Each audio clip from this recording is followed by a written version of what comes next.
हमारे साथ यहां पर जो लोग बैठे हैं उनमें से किसी ने अपने अपनों को खोया होता, तब भी क्या हम ऐसे ही ज्ञान की बातें करते?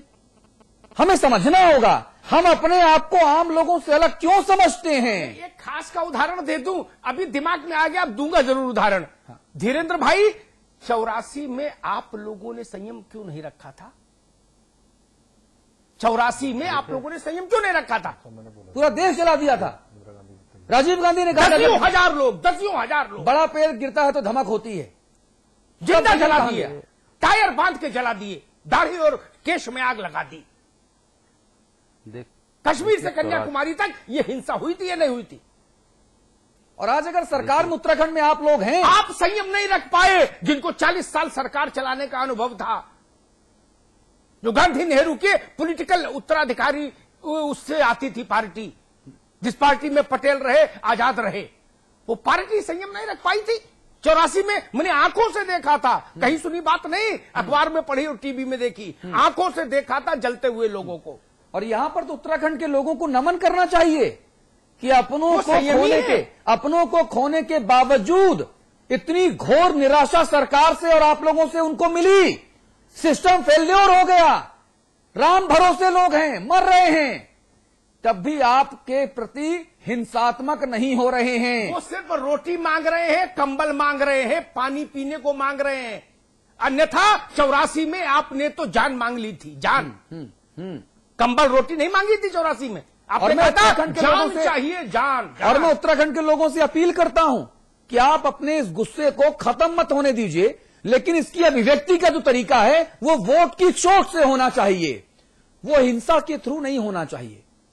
नेता आपके बीच में आए, आपको उनको नहीं सुनना है, मत सुनिए, लेकिन हिंसा पर आमादा मत होइए। क्योंकि हमारे पास जो खबरें आ रही हैं माननीय जनप्रतिनिधियों, उसमें यह सूचना बहुत प्रबलतम तरीके से हमारे पास आ रही है कि अलग अलग जगहों पर जहां पर दर्दनाक मौतें हुई हैं ज्यादातर तरीके पर से, वहां पर हिंसात्मक गतिविधियों को नेताओं के प्रति, सरकार के प्रति और सिस्टम के प्रति हिंसात्मक गतिविधियां हो सकती हैं। धीरेन्द्र जी, देखिए, चाहे 1984 का दंगा हुआ हो, चाहे गुजरात में दंगा हुआ हो, मैं समझता हूं कि हमारे जैसे लोगों ने तो हमेशा इसका विरोध किया है। 1984 में स्वयं पहला जुलूस मैंने निकाला था। उस समय आप जैसे बहुत सारे चैनल नहीं थे, केवल दूरदर्शन था और 7 बजे समाचार आते थे। पूरे देश ने देखा था कि मैं एक जुलूस का नेतृत्व कर रहा था छोटी सी उम्र में। और जब मैं घर लौटा तो कुछ लोग जिन्होंने वहां पर मारकाट की थी, उनके भय की वजह से मेरे पिता ने मेरे घर में पिटाई की थी कि तुम ही नेता बचे हो जो लोगों का नेतृत्व करोगे। तो दादा, हम लोगों ने तो कभी भी इस तरह की हिंसा का कभी समर्थन नहीं। बात नहीं थी, ये एक बात पर बात आई, आपने एक बात कही, इसलिए मैंने टिप्पणी कर दी। व्यक्तिगत बात मैं आपको तो जान रहा हूँ 2.5 दशक से। चलिए मैं प्रकाश भाई के पास चलूंगा। प्रकाश भाई से बात करेंगे। प्रकाश भाई बहुत घूम के आए हैं और बहुत ग्राउंड जीरो पर लोगों से मिल के राहत करके आए हैं। प्रकाश पंत जी, जो हमारे पास सूचनाएं आ रही हैं हमारे विश्वस्त सूत्रों के द्वारा, अभी तक कई सारे नेताओं को अलग अलग जगहों पर लोगों ने घेरा, गो बैक और मुर्दाबाद के नारे लगाए। सरकार और तंत्र की विफलता पर लोगों में भारी गुस्सा है। और हमारे पास जो सूचनाएं हैं उससे पुलिस प्रशासन भी हो सकता है मुतस्सिर हो कि अब जो लोग हैं वो नेताओं और अधिकारियों के प्रति हिंसात्मक भी हो सकते हैं। ये बहुत चिंता की बात है और ये सरकार के लिए बहुत अलार्मिंग है। अतुल जी, ये जो आपने विषय रखा है, ये निश्चित रूप से इस समय हम सब लोगों के लिए अलार्मिंग सिचुएशन है। हाँ। और ये बात मैं इसलिए कह रहा हूं क्योंकि जो हवाई यात्रा के पश्चात जो घटनाएं सामने आई, जो विजुअल्स और क्लिपिंग आपने दिखाई है, वो इस बात को प्रदर्शित कर रही हैं कि, और ये सिद्ध भी कर रही हैं, जैसा अविकल ने भी कहा कि जो नेता हवाई दौरों से यात्रा कर रहे हैं और वो प्रयास करते हैं कि जनता के बीच उतरने का और उसके बाद हवाई दौरे से ही वापस हो जाने का, उनका जनता ने विरोध किया है और विरोध की क्लिपिंग आपने दिखाई। मैं स्वयं 4 दिन गुप्तकाशी में रहा। मैंने बहुत नजदीक से उस क्षेत्र का दौरा किया, वहां के प्रभावितों को, वहां के पीड़ितों के मध्य काम किया, मेडिकल कैंप का आयोजन किया और वहीं बैठ करके उनकी सेवा करने का प्रयास किया।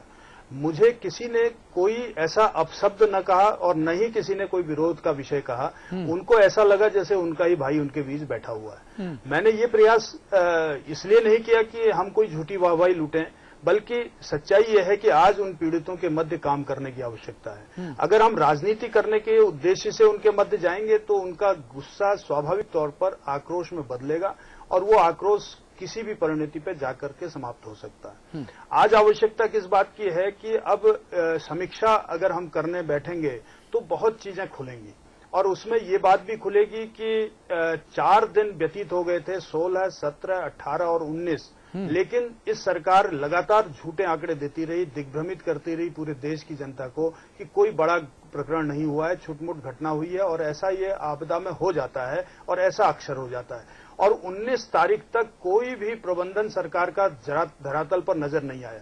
हम भी दिग्भ्रमित हो रहे थे, जनता की सूचनाएं आ रही थी, फोन लगातार आ रहे थे कि इतनी बड़ी घटना हो गई। इधर हम देख रहे थे सरकार के आपदा प्रबंधन विभाग के माध्यम से दी जाने वाली सूचना, उसमें लग रहा था शायद कुछ नहीं हुआ है, कोई बहुत बड़ा प्रकरण नहीं हुआ है। 20 तारीख को माननीय मुख्यमंत्री जी ने नेता प्रतिपक्ष की बैठक बुलाई, मैं भी उस बैठक में गया। माननीय मुख्यमंत्री जी ने विषय को रखा और उस समय ऐसा लगा कि विषय अब गंभीर हो गया है और उस बैठक के बाद ये परिस्थिति बनती चली गई, बिगड़ती चली गई। और आप कल्पना कीजिए, ये जितने भी पोस्टमार्टम हुए हैं मृतकों के, उनके सबके आमाशय रिक्त निकले हैं, खाली निकले हैं, उसके अंदर कुछ नहीं निकला। अर्थात उनको एक अन्न भोजन का नहीं मिल पाया, जिसके कारण भूख से उनकी मौत हुई है। दर्दनाक स्थिति में तो मौत हुई है, लेकिन उससे ज्यादा शर्मनाक उत्तराखंड के लिए स्थिति है कि हम उनको 2 वक्त की रोटी ही नहीं, 2 वक्त छोड़ के 24 घंटे में एक निवाला तक हम उनको देने की स्थिति में नहीं आए। इस प्रकार से ये आक्रोश जनता का फूट करके निकल पड़ा है। अमिताभ जी से मैं शेयर कर रहा था और ये सारे विषय अब हमको सोचने के लिए, चिंतन करने के लिए सवाल खड़ा कर रहे हैं। अब आप देखिए कि 4 दिन तक तो सरकार नहीं जागी और आज के दिन तक आपके 10 दिन बाद इस देश के युवराज आ रहे हैं, वो हवाई दौरा करके वापस चले जा रहे हैं, उनके प्रति आक्रोश है। नहीं, और अभी प्रकाश भाई, ये तो राष्ट्रीय युवराज हैं। अगर मैं प्रदेश के युवराज की बात करूं, प्रदेश के युवराज भी नजर नहीं आ रहे हैं। वो प्रदेश के युवराज नजर नहीं आ रहे हैं और वो युवराज के लिए एक हेलीकॉप्टर भेजा गया, उन्होंने हवाई दौरा किया, उसके बाद वो कहां चले गए, कहां गायब हो गए, ये पता नहीं है। जब देश राज्य के नेताओं की ये स्थिति है, प्रताप जी बताएंगे। अब ये माननीय धीरेन्द्र प्रताप जी इसका उत्तर देंगे, वो उनके विवेक। धीरेन्द्र जी, लेकिन धीरेन्द्र जी, प्रकाश भाई, धीरेन्द्र जी, मैं सिर्फ ईमानदारी से एक चीज पूछना चाहता हूं। जब हमको वोट की फसल काटनी होती है, चाहे उपचुनाव हो चाहे मेन चुनाव हो, तब भर हम नजर क्यों आते हैं? उसके बाद हम गधे के सर से सिंह की तरह गायब क्यों हो जाते हैं? क्या इसीलिए जनता गुस्साई है? तो एक बात कह दूं धीरेन्द्र भाई, 1 मिनट, एक मुझे बात याद आ गई, एक कोटेशन याद आ गया। उस कोटेशन को सिंगल इन्वर्टेड कॉमा में अपनी जिम्मेदारी के साथ इस मंच पर रख रहा हूं। जवाबदारी मेरी है व्यक्तिगत तौर पर। अगर एक भी शब्द गलत हो, मैं जीतूं या हारूं, 5 साल यही रहूंगा, सेवा करूंगा। ये कोर्ट था। उस कोर्ट के बाद क्या हुआ? और हर मंच पर भाषण में कहा क्या हुआ? नहीं 6 नहीं, मैं 9 सिलेंडर लाऊंगा, मैं राहुल गांधी के घर सीधे जाऊंगा, जीतूं या हारूं जनता की सेवा करूंगा, करता रहूंगा। इससे बड़ी कोई सेवा का अवसर आएगा? पूरे प्रदेश में गमी है, पूरे प्रदेश में मातम है, गंगा रो रही है। ये धीरेन्द्र भाई इसका जवाब नहीं दे पाएंगे क्योंकि वो व्यक्तिगत हिमालय से सक रहा है, हमारी आंख में आंसू नहीं। प्रकाश भाई, जी, जी। वो कहते हैं ना कि कोशिश करने वालों की कभी हार नहीं होती। मैं जरा धीरेन्द्र भाई को कोशिश करने का मौका जरूर देना चाहता हूं कि वो जवाब दे पाते हैं कि नहीं दे पाते। देखिए, जवाब तो मैं तब दूंगा जब आप कोई अवसर देंगे जी, इसलिए मैंने कहा। और मैंने पिछली टॉक में भी जब मैं आया था तो उस वक्त भी मैंने आपसे निवेदन किया था कि जब आप लोगों को आमंत्रित करें तो थोड़ा सा उनको अवसर दे दिया। जी, मैं आपको 5 मिनट का यहाँ से नॉन स्टॉप वक्त देता हूँ। पूरे 5 मिनट के बाद हम कोई भी आपको इंटरप्ट करेगा, प्लीज। मैं आपसे निवेदन करना चाहता हूँ कि जब आपने एक युवराज शब्द का इस्तेमाल किया उस गांधी परिवार के लिए, जिसके 2 प्रधानमंत्री शहीद हुए हैं, तो उससे मुझे शर्म आती है। अच्छा, एक ऐसे परिवार के लिए जिसका कुर्बानियों का एक लंबा इतिहास है, उनके लिए युवराज शब्द का इस्तेमाल करना, रॉबर्ट वाड्रा भी उसी परिवार के सदस्य हैं भाई साहब, किसी भी दृष्टि से उचित नहीं। मैं समझता हूं कि आपने मुझे समय दिया है तो थोड़ा सुनेंगे। ठीक है। और इसके बाद श्री राहुल गांधी जिस तरह से एक प्रचारहीन दौरा करके गए हैं, कहीं पर भी उन्होंने प्रेस से बात नहीं की। मुझसे कई जगह बताया गया, जो लोग वहां गए थे उन्होंने मुझे आज दिन में बताया कि जब कुछ लोग उनकी फोटो भी ले रहे थे तो उन्होंने हाथ जोड़ के मना किया कि मैं यहाँ कोई तस्वीर खिंचवाने नहीं आया हूँ। एक तरफ तो इस तरह के चरित्र के नेता हैं जो इस तरह का संदेश देना चाहते हैं कि ये परिस्थितियां राजनीति करने की नहीं है और उसका कोई प्रचार करने की नहीं है, और दूसरी तरफ जिस तरह से प्रचार हो रहा है, जिस तरह से लोग कह रहे हैं कि उनके पास अलादीन का चिराग था और एक ही दिन में 15,000 लोगों को उन्होंने गुजरात के लोगों को मुक्त करा दिया, इससे साफ तौर पर जाहिर होता है कि किस तरह से सवालों पर राजनीति करने की बात हो रही है। आज एक और युवराज का आपने जिक्र किया, मुझे लगता है आप श्री साकेत बहुगुणा के संबंध में कह रहे हैं। अभी भी लगता है मैं आपसे पूछना, मैं समझता हूं कि 10 दिन की ये घटना हो गई, टिहरी की वो MP कहाँ है? आपने उनका पता किया? किसी जगह आपने देखा, उनका सुना? मैं धीरेन्द्र भाई को अभी किसी क्षेत्र में वो दिखाई दी जिनको की गूंगी गुड़िया कहा जाता है, कहीं पर उनकी कोई आवाज आई? किसी क्षेत्र से ये सवाल आया, खबर आई कि वो उत्तरकाशी गई थी या टिहरी गई थी या वो रुद्रप्रयाग भी कुछ हिस्सा उसमें पड़ता है वहां गई थी?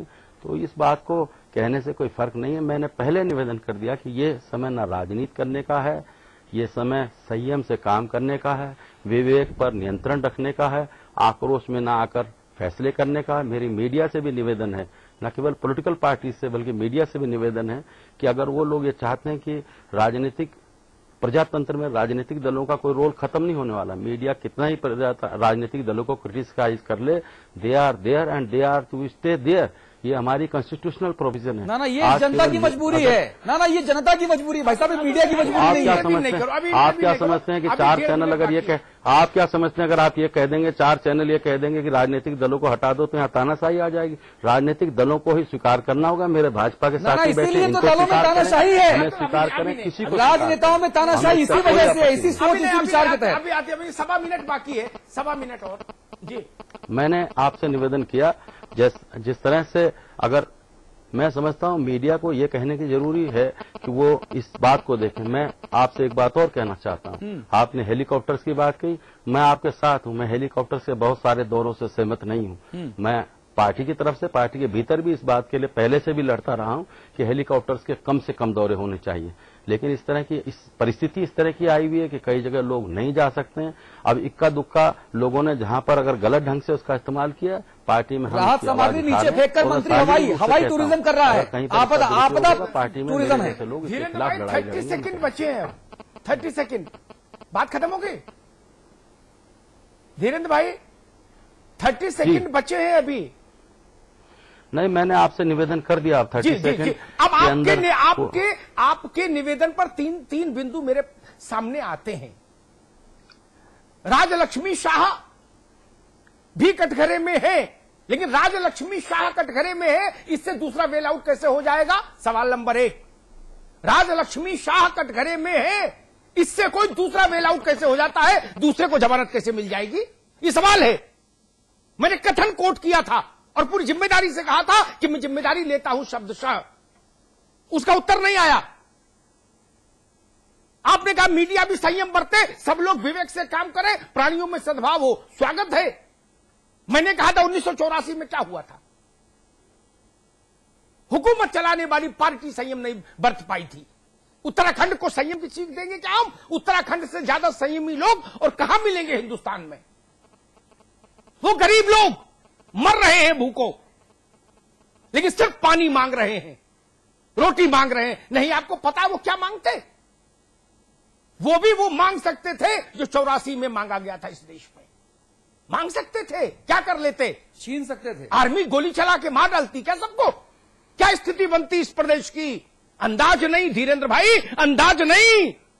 इस प्रदेश में कितनी बड़ी ग्रह क्रांति हो जाती, हाहाकार हो जाता, हिमालय चीत्कार कर उठता। प्राकृतिक आपदा से बड़ी आपदा आ जाती अगर लोग सड़क पर आ जाते, सारी व्यवस्था छिन्न भिन्न हो जाती। लोग संयमी हैं, मैं उनके चरणों में प्रणाम करता हूं। भूख से मर रहे हैं फिर भी उफ नहीं कर रहे। थोड़ा बहुत हल्ला गुल्ला तो लाजमी है। जिंदा है तो कुछ तो बोलेंगे। ये मुंह पर टेप लगा लें, पेट भी भूखा और मुंह पर टेप भी लगा ले, ये चाहते हैं। मुझको उस वैद्य की विद्या पे तरस आता है, भूखे लोगों को जो सेहत की दवा देता है। हम भूखे लोगों को संयम और धैर्य सिखा रहे हैं। अरे जाके नमन करिए उनके चरणों में कि वो गिरबान नहीं पकड़ रहे हैं। नहीं, वो भी लोहिया ने कहा